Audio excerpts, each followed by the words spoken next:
Everything is so dramatic. The whole day it's been the drama and the music. I want to talk to you about, if I can get my slides up. There we go. Dijital devrimden sonra insanlık ve dünya. Was that right? Yes?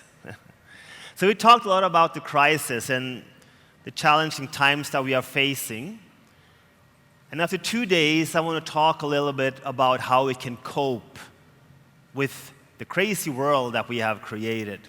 How to lead our own life and basically how to tackle times of uncertainty. And I have a relationship to Turkey. My wife is born in Mersin, the wonderful city of Mersin. I was there in August and I learned something very special. They said to me, Mersin tukata yersin. Right? But that's all I know in Turkish. But I like Turkey. I like the gastronomy. I like the spirit of the service. And I like flying here with Turkish Airlines because I see the smiles. And I think this conference should also be about the power of positivism. Just some weeks ago, I was in Kiev, and I spoke at a big conference in Kiev. And we talked about the future of the economy. They have created an initiative to reignite Ukraine, to find the power and inspiration in the midst of a war to think about the future. And with all the things that we have identified today and yesterday, shouldn't it be about that, to future? What can we impact? What can we do? If we have decided that these are the problems, then we either remain silent or we act, right? So what's going on in our crazy little world today? We have optimized the art of being right. Everything is about your opinion and my opinion, 0 and 1, the facts, the truth, and the lies. But the world is not like that. The world is more dynamic. And we need to rediscover the art of being wrong. We should all be truth seekers. They talked about it before, about seeking the truth, trying to understand the other opinion. Because only then can we have a conversation that can move us forward. Because the world is dynamic, but the world is also a place of progress. Ever since the 1970s, the world has gotten a little bit better, right? 50 years of slow progress. Never have we lived longer. Never have less people lived in absolute poverty. And never, despite the terrible things that are going on, if you look at the 8 billion on the world's population, never has less people died in wars. The world has gotten a little bit better. But now we look at the world and we see a finite world. We see crises that might be existentially a threat to humanity. But we should never forget the fact that we have experienced progress. So the question should be then, how can we continue and create better problems? How can we have positive progress for humanity? How can we share technology and lift more people out of poverty? How can we end geopolitical tension and wars by finding a common ground to stand on? And for that, we need to free ourselves from our own certitudes. We never solve problems. We just make problems better. It's always about progress. A vaccine does not solve the problem of a pandemic. It just makes the problem better.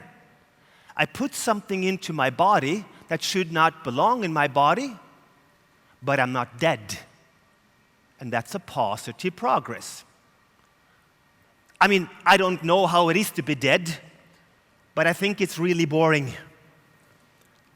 And I really like to be alive. And we forget how privileged we are. We forget that we every day are privileged to be alive and to get up in the morning. We are the people that can future.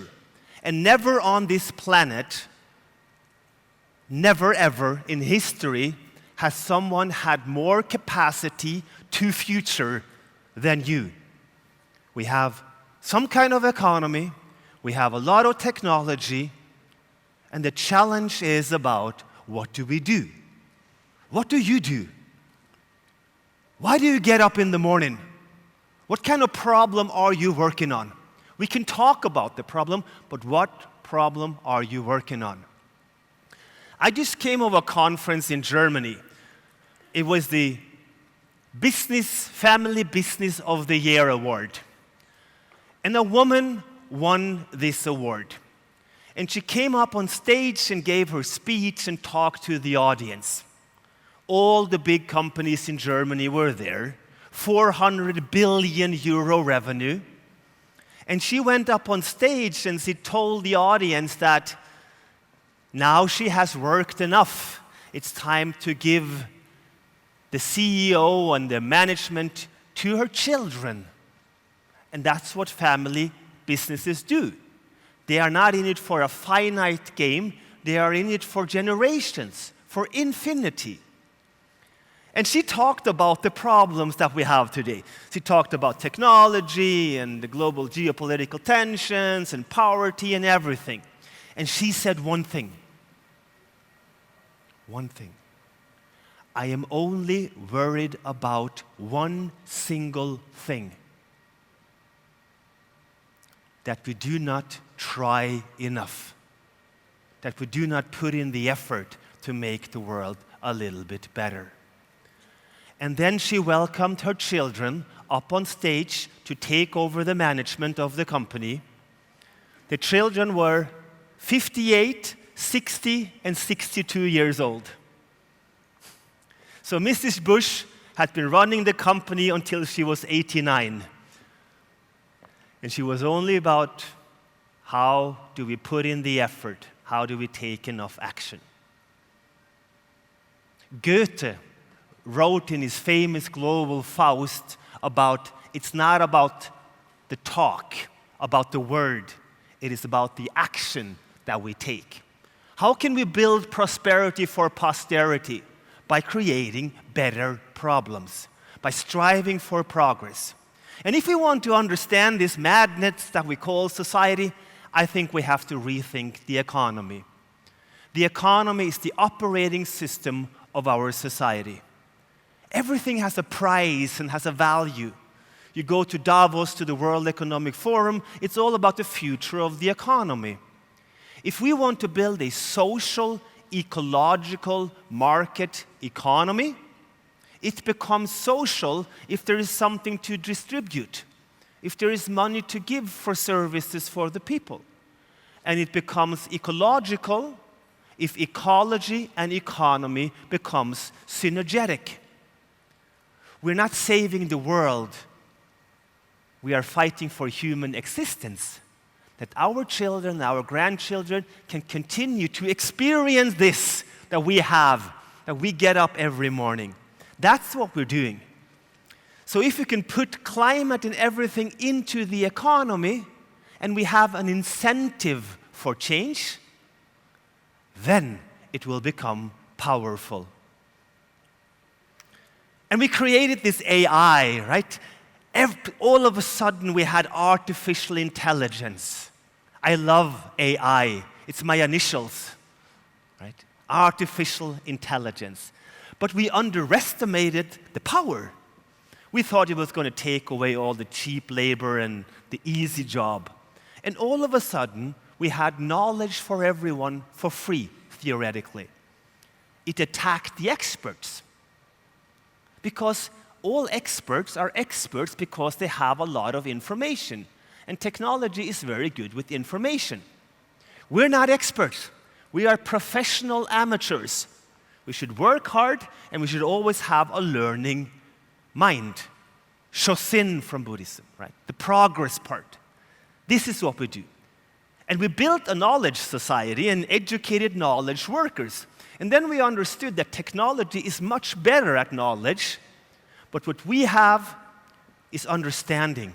We can grasp complex issues. We should strive for a society of understanding that is built on progress. The economy, it's very much different than it was 100 years ago. Every time we take a terminology and say, this is how it is, I know this, we should think about all the assumptions and all the things that we have built up to this theory. And I think the solution to free ourselves from these certitudes and the tension is to work on education. Throughout history, we created technology that makes our life better. And then we started to create social media. Right?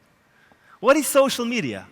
Social media is optimized for reaction. If you have very quick reaction, if you can trigger our emotion, thumbs up, thumbs down, then you are rewarded. The whole thing is an economical incentive for a quick reaction. So all of a sudden now, technology is changing how we communicate. Now everything is a division because we have been taught how to communicate in absolutes. Thumbs up, thumbs down. Right now, I want your reaction. And if I get your reaction, I will get more views, I will get more likes, and I will get more money and followers and the whole shabam. Our communication should not be about reaction. It should be about reflection. What is it that this person really means? What is this person trying to tell me? What do I mean when I say something? What are my arguments? What are my thoughts behind this? So AI is either the best thing ever created because it teaches humanity how to think, or it's the worst thing that we ever created. It is an existential threat, but it also had great potential to help us move past a lot of challenges that we have.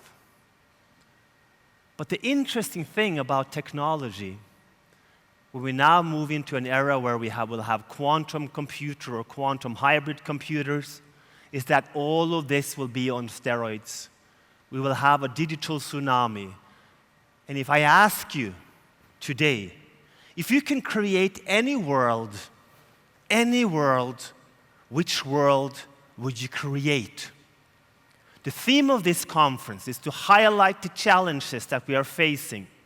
When you go home, you are privileged. You can think about what kind of future do I want to fight for?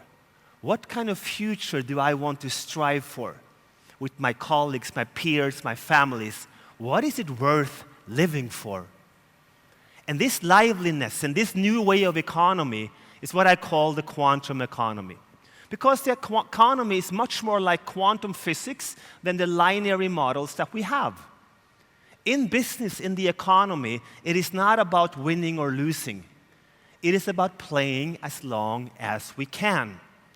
Capitalism is a working model, but it needs compassion. Our challenge is to create a humane capital.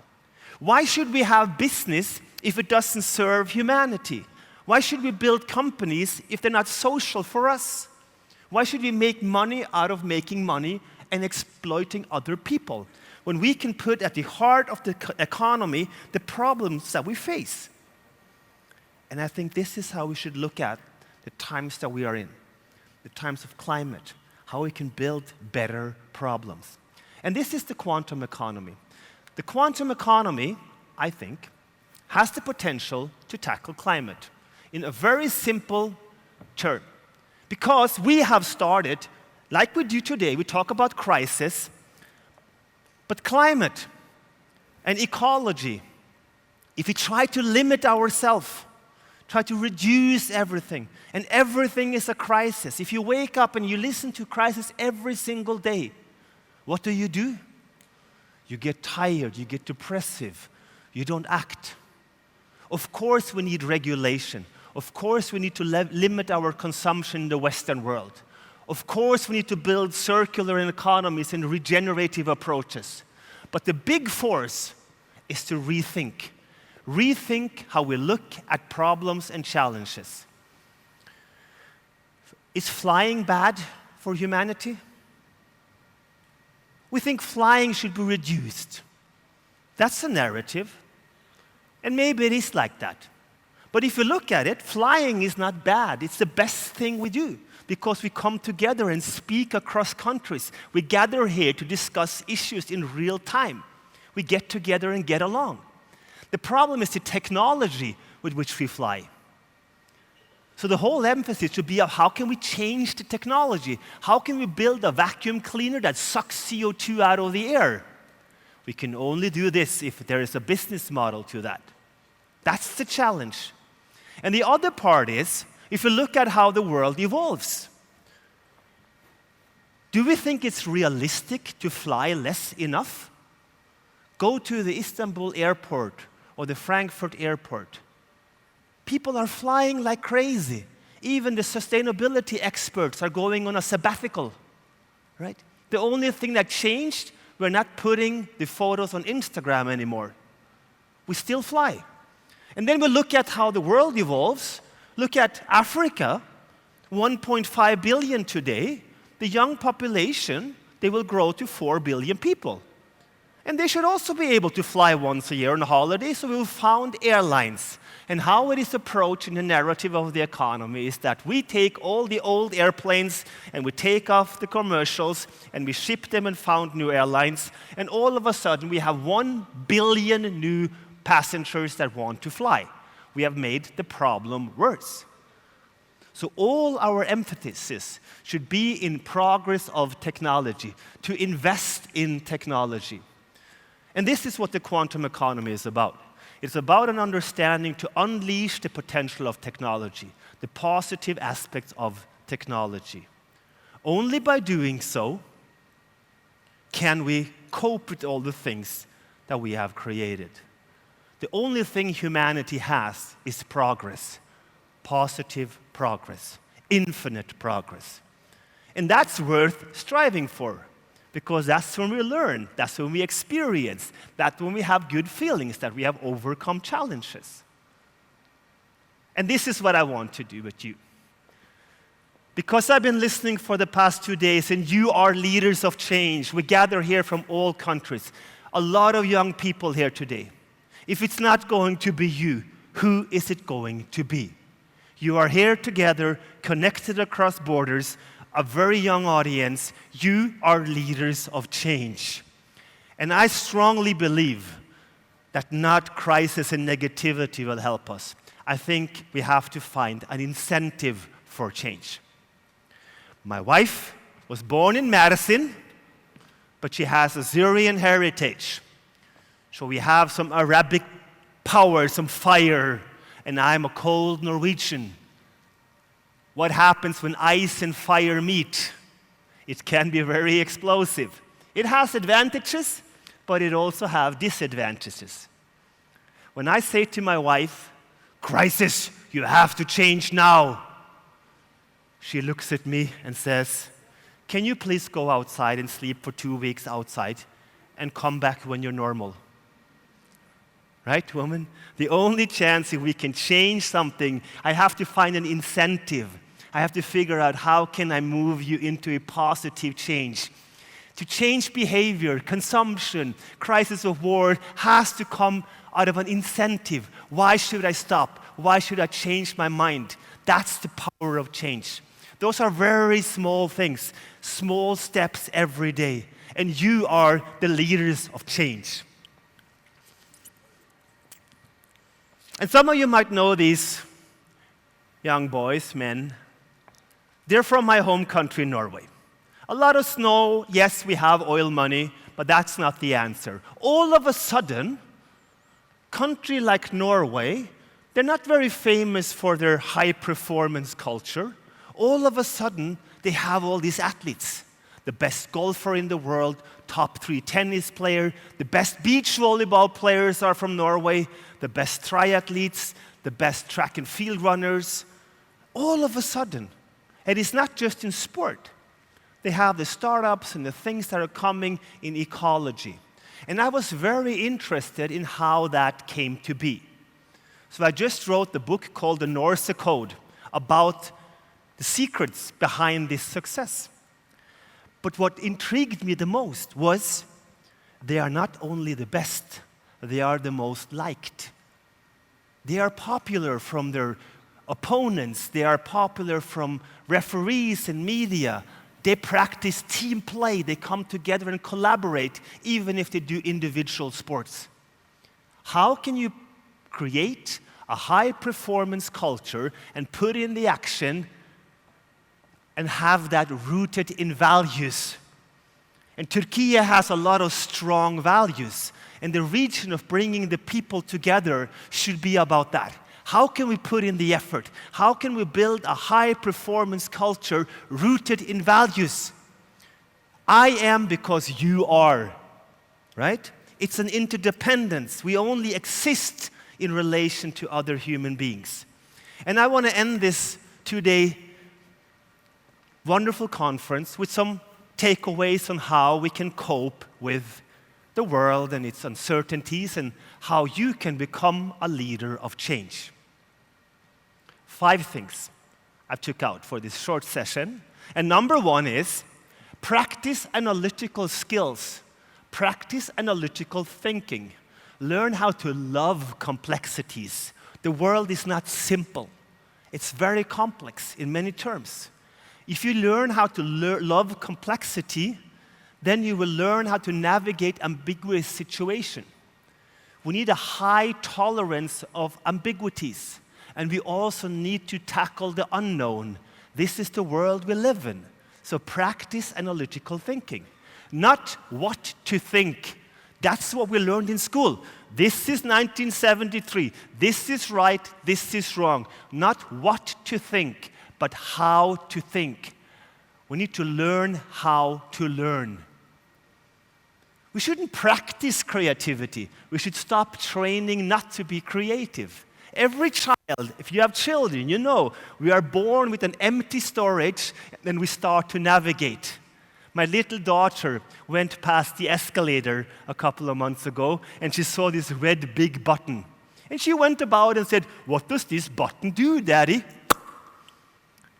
And this is what we do. And then we are trained to think like this and do this and be a role and be in structures. And that limits the potential of progress, united progress. Train analytical skills. Practice self-trust. Trust yourself. Only if you trust yourself can you trust other people. Trust yourself. Stand up, speak up, trust yourself. It's the core of united trust. It could only be about self-trust. We need people that take responsibility, that stand up for something. What are you 100% pro? Over the past 2 days, I heard a lot of things that we are against. Okay, I agree. But what are you 100% pro? You get up in the morning, this is what I am pro. This is what I want to do. And then you go out with self-trust and you act on that. And number 3, we can only do this together. Nobel Prizes are given to teams. Stand up and practice your voice. Speak out loud. The old rhetoric, ethos, pathos, logos. Practice how to mobilize and activate people for your cause. We can only do it together. An ethical foundation, 2 values, maximum 3. We can't have 100 values. 2 values, what you are about. I can wake you up at 4 o'clock in the morning and say, this is what you stand for. Tell me. And then some pathos and a logical argument. And we can, of course, use ChatGPT and everything to train logic, right? So it's all about practicing your voice and activating people. And I'll give you one Norwegian word. This is dugnad. Dugnad is serving other people without any purpose, any reward. Just believe that if I do something for someone else, it will serve the collective. If the collective grows, if the collective can participate, I can strive even more. This is the ethos of the Norwegian success formula. They are individual superstars, but they always go back and believe in the common good. It's voluntary work without work. It's what you do for others without any expectation. And again here, we are in a region, in a geostrategic region that has proven over and over and over again in history that we have people that are willing to work and do things for other people. This is the dugnad. We can only do this together.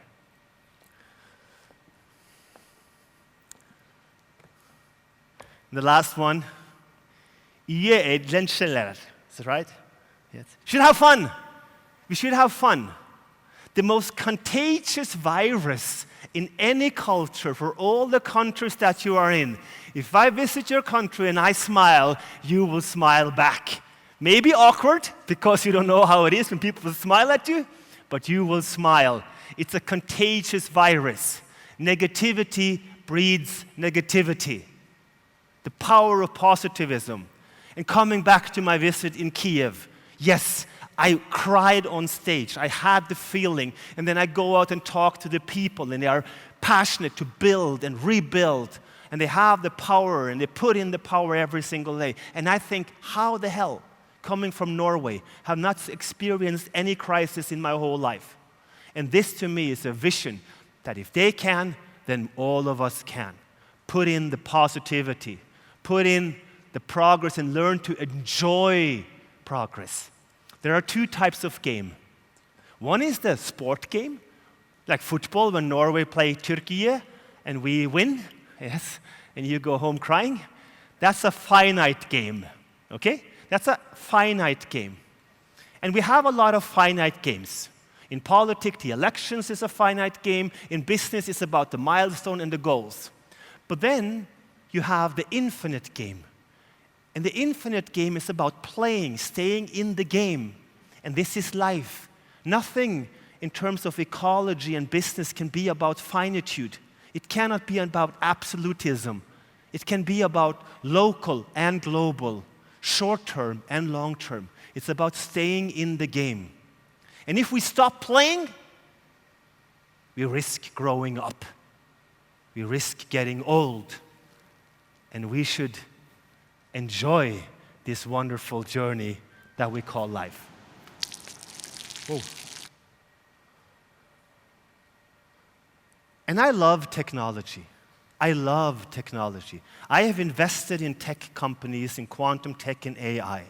I really believe in technology. But I believe even more in the mensch, the human being. What does it mean to be a mensch, a human? Right? We always say now the human can focus on the relevant part, the important things. What is that? What does it mean to be a mensch? Have you thought about that? What distinguishes us from technology? As long as we cannot answer that question, we are in a good space. The void, that what does not exist, right? It's kind of like love. Right? Love is such a concept that we cannot really figure out what it means. What is love? What is love? I fall in love. What is love? Love is a promise into the future. What is love? Love is abundance of information. That what I do not know. Right? You fall in love and you know it will be terrible. There will be disappointments, struggles, challenges. But you fight through it, you take action, and you do that. And this wonderful little essence of being a mensch, this is what it all now boils down to.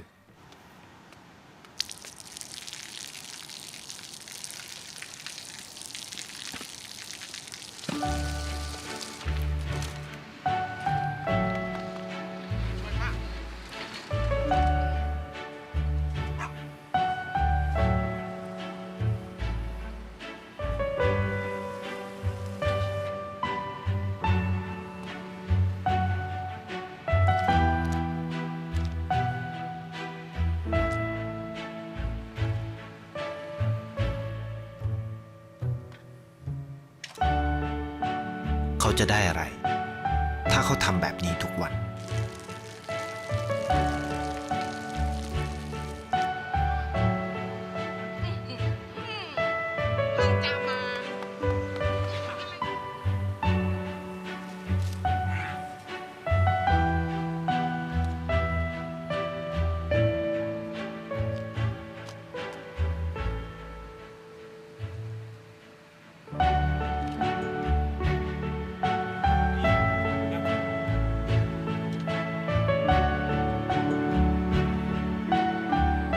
เขาจะไม่ได้อะไรเลยไม่ได้รวยขึ้นไม่ได้ออกทีวีไม่มีใครรู้จักไม่ได้มีชื่อเสียงที่มากขึ้น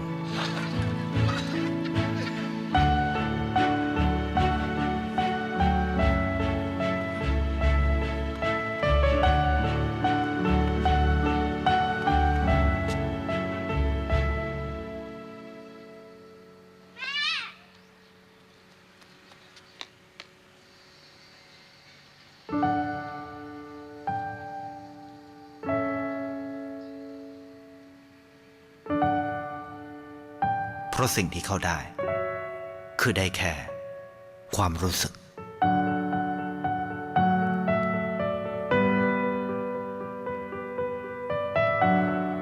ได้เห็นความสุข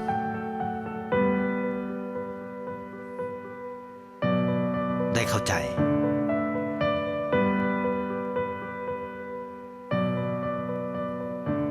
ได้ความรัก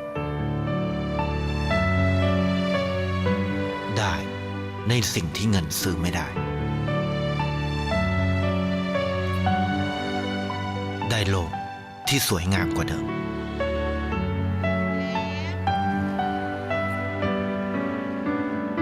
ในชีวิตคุณอะไรคือสิ่งที่คุณต้องการมากที่สุด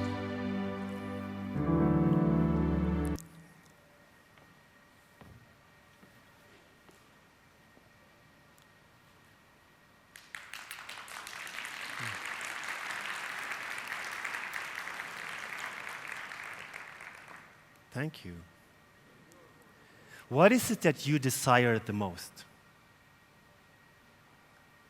What kind of world do we want to create? You have 2 days of Stratcom conference. What do? He receives emotions, that feeling, what it means to be alive. He reaches a deeper understanding, not knowledge, facts, data, a deeper understanding. He witnesses happiness. You cannot make yourself happy. You can only make yourself less unhappy by tackling the small problems. Be micro-ambitious. Look at the small things and fix them, and put yourself in a position where you can be struck by something called happiness. He makes the world more beautiful for himself. We can influence the world, at least our own world. And he feels the love. He feels the love. And in your life, after 2 days, I think we can now take a common strategy. We have people here from 80 countries. It's a chance for us to take this year's Stratcom conference and create a new strategy.